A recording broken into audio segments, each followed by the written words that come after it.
Hey, it's Joy. I've got big feelings about little things and I want to talk about it. Oh, yeah, I'm mad about it. And the fact that everyone else is not up in arms about it is a big part of the problem. Oh, I bawled my eyes out like I always do. It was the sweetest thing. Oh, it was the cutest thing. It was the funniest thing. Thanks for being here. Let's go. Hi. How are you? Thank you so much for being here. I'm having really big feelings about change this week. And so I'm grateful to have you here. I actually wish we could sit and chit chat together face to face about change and how challenging it is because my goodness, I think I'm not alone in this. And there's a couple things I need to give you some background on so that you kind of understand a little bit about where I'm coming from. So the first thing you need to know is this recording is the first time I have used a new studio. For the past almost year, or I guess, what is it? So the past, 9 months, I have been renting the studio from this awesome lady that built a stunning, honestly, stunning, dead silent studio that I've been renting to record my podcasts. And it's been such a treat because when I very first started this, yes, that was a big change, obviously. But you think, okay, that's a good change. If it's a good change, you want it and it's less painful. Not necessarily. What I ended up realizing as I was processing through this starting of the podcast was there's certain things that I'm looking for out of this experience and certain things I'm not looking for. And some of the things I'm not looking for are still part of this. So my history, when I would broadcast, let's say, I would always walk into a space where everything was fully set up by a professional engineer, and I would hit the button and I would check my levels, and then I would go, and then I would turn the button off, and then I would leave. That's all that took. Well, I didn't have any place to walk in and turn on the button. I was trying to put my own stuff together.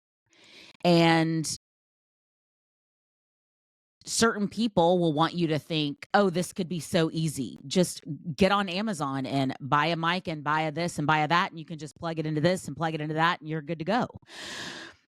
Well, sure, maybe, as long as you have the right thing to plug into the right thing, or the other thing to hold this, or if your standards are to whatever that cost level is on Amazon. I'm comparing it to these professional, usually men, that have years and years and years of experience and a good bit of money in their pocket because they're spending the work budget to make this studio sound great. It wasn't about me. It was about the whatever whole station I worked at, and I just got to slide in there. So then when I start going, okay, well, I'll just grab this, I'll plug it into this. Well, it doesn't plug into this. Okay, so I'll get a converter so it can plug into this. Okay, well, now it plugs into this, but you don't have enough space to do this. Okay, fine. I'll figure out a way to get enough space to do this. Well, now it sounds like you're sitting in a bathroom. Well, I kind of am sitting in a bathroom. Even still, we don't want it to sound like that. So I kind of went down this trail of, I don't know that this is going to work. I'm putting all this energy in, I'm still not getting anything out. And my dream of doing my podcast is still sitting over here somewhere. So I made that decision to say, okay, let's just agree this is not working. Let me try something else. So I tried something else. That was successful. So now we can move on. Well, over time, as great as that is, it starts to wear on me. I'm paying for it. I'm having to schedule it. All these, I'm about to maybe see a different work schedule. So now what am I going to do? Because that's really kind of what's on my mind is this whole change thing. Usually change does not happen in a vacuum. or changes not usually affect just one layer of your life. The best example I can give you is I had recently applied for a different job. Okay, well, you have one job, you're going to have another. That part's not going to change, right? I would still work a full-time job. I would have a full-time job, but this job would require a little bit different clothes. Okay. So I need to make sure I either have those clothes or I'm going to have to get them, or I'm going to have to get used to wearing non-scrubs, which, just a little side note, if you are thinking about going into medicine, that is one of the best things about it, is getting to wear scrubs. It's the whole Steve Jobs thing where you don't have to pick what you're going to wear. And then it's also the thing of it takes no energy, but also you're wearing like pajamas, you know? And if something gross gets on them, just throw them in the wash. They don't wrinkle. They don't anything. They're so easy to take care of. But that's literally a side note. But I would also have a different drive. Well, what does that mean? Am I going to have less time in my day? Well, I'll have more time in my day for listening to an audiobook, okay, but I'll have less time for being at home or being here or whatever. Am I going to have to change my gym schedule because of this? Am I going to have to change? So it starts to add up as to the rippling effect of what this change is. And here's all the things I didn't think about when I decided to make this change. Well, one of these changes of getting this new studio is it has a video camera. Okay. That's kind of cool, I guess, right?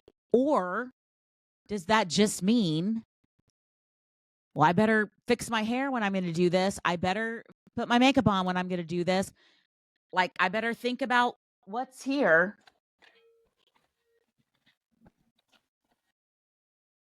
I didn't get any permission from any of these people to be up here.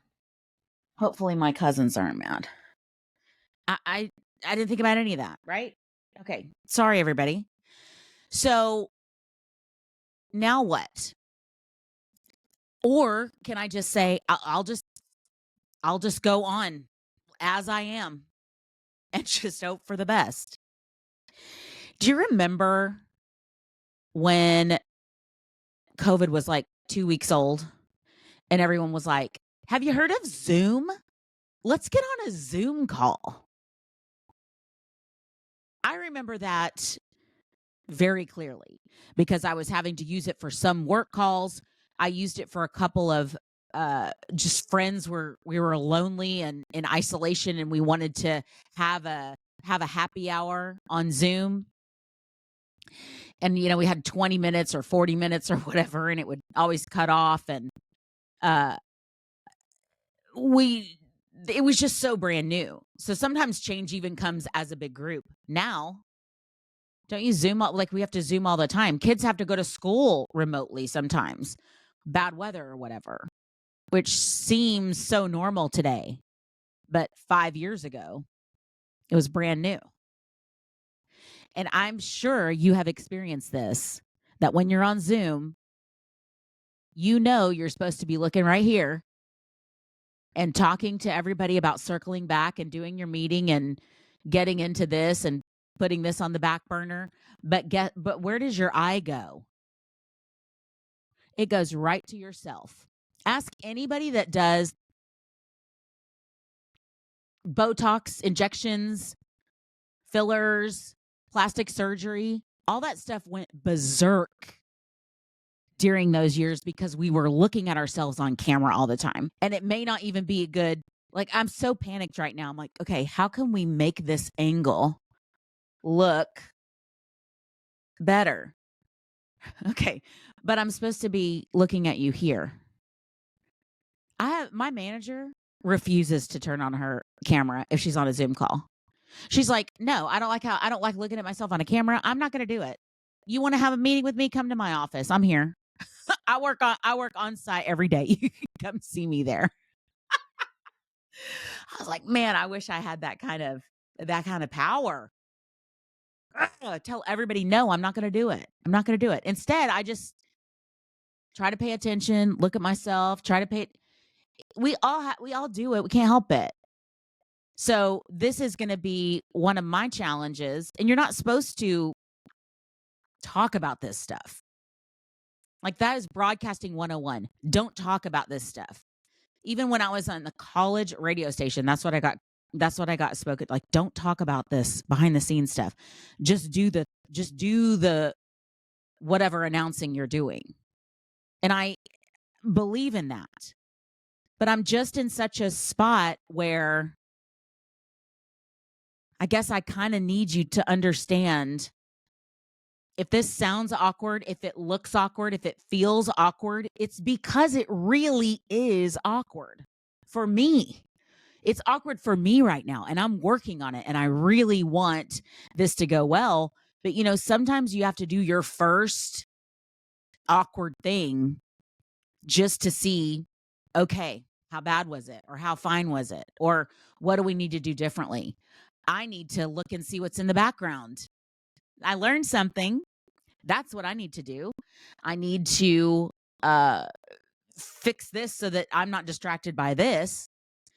I need to, I don't know, what's a good idea? Put a picture of Brad Pitt right here under the cam, and then or should I cover up my screen?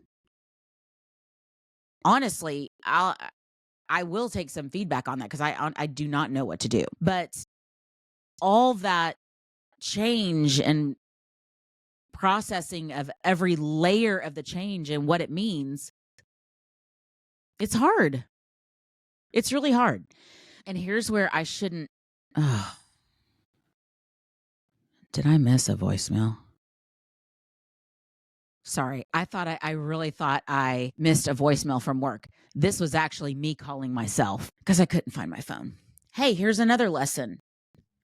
Put your phone away. Put your phone away. I do that at the studio, but it's hard to do it at home. Listen, I know a lot of us are in the middle of a lot of change for a lot of different reasons, and life is full of change. They say that's the only thing that is coming is change, because that's how life is. There's a book about it. Somebody moved my cheese or something like that, and there's these two little mice moving around. One went to look for the cheese where the cheese always was and is depressed that it's not there, and the other one decided to go around in the maze and find the cheese. And sometimes that book encourages me. Sometimes it just makes me mad, because it's like the guy moved the cheese on purpose, and he just could have just not been a jerk and left the cheese where it was supposed to be. But again, that's my own issues, because I don't want to deal with change. But the benefit of it is, I think it keeps us sharp. It keeps us going. It keeps us young. It keeps us connected. I've heard for many years that, when you're a kid and it feels like, oh, it's been forever since it was my birthday. When's my birthday again? And mom's like 6 months away. And you're like, no way. It feels like it's been forever. I can't believe it. Or Christmas. It feels like forever before it's going to get to Christmas. And by the time you're my age, like, is it already Christmas again? Because I swear it was just Christmas. 2 days ago, it was Christmas. What's going on? I'm not even ready. They say that, and it wasn't a TikTok, because I've known this for many years. I'll tell you when it's a TikTok. But they say that it's because over time you do less and less new things, and there's less for your brain to have to fully process, and a lot of the things you can do on kind of autopilot. And so the time seems to go faster that way, because there's not as much getting your attention. And truthfully, that is why we don't like change, right? Because our brains would love to do anything on autopilot so that we can pay attention to whatever else comes up. We don't want to have to put a lot of time and effort into figuring out where we're going. It's nice to be able to drive somewhere that you know the way well. Or if something pops up, you can go around and you can find the back way because you've done this a few times. You can go there. Any of these things, my brain would love to right now be in my old studio. because I would know exactly where I am, what to do, what's the next step going to be.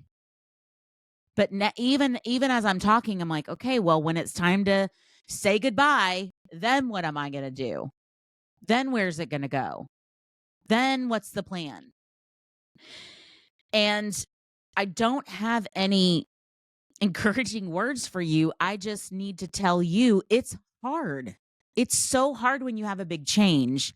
And it's so hard when you want everything to go well and you want things to go on a certain timeline and you want things to look a certain way and feel a certain way, and they don't necessarily.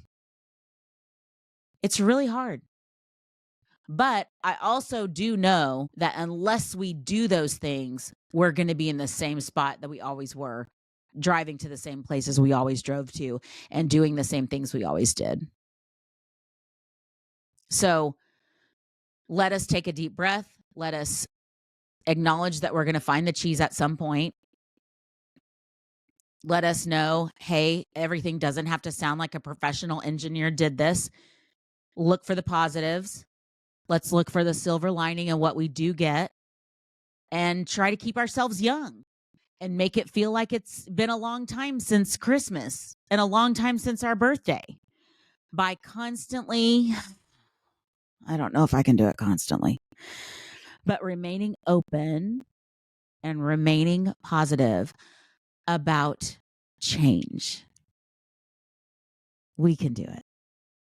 Thanks for listening to Little Things, Big Feelings with Joy Delaney. I'm James, the producer, editor, director, and executive producer.